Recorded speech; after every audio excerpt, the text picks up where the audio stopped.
إزاي تتعامل مع الشخصية النرجسية؟ إحنا هنا قدام شخصية مؤذية جدا. الشخص النرجسي هو شخص متمركز حول ذاته، بيطلب المديح لنفسه بصفة مستمرة، ولو أنت ما عملتش ده بيأذيك أكتر.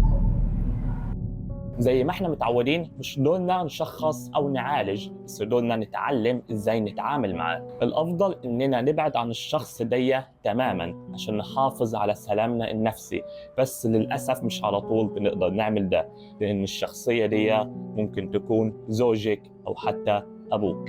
حط بينه وبينك حدود، لأنه دائم الاستغلال ومؤذي جداً. ما تنخدعش، وخاصة لو كان زوجك ما تنخدعيش بكلامه الجميل الجذاب. هو دائم الوعود ولكنه دائم الكسر بيها. ما تتحاولش تتناقش معاه في آرائه، لأنك بالنسبة له حسالة المجتمع، وانت ما تستحقش انك تتكلم معاه. رابع وآخر حاجة هي ليك انت، وهي انك ما تلومش نفسك. الشخصية دي طول عمرها هتحسسك بالذنب والتقصير، فحاول قدر الإمكان تحيط نفسك بأصوات إيجابية.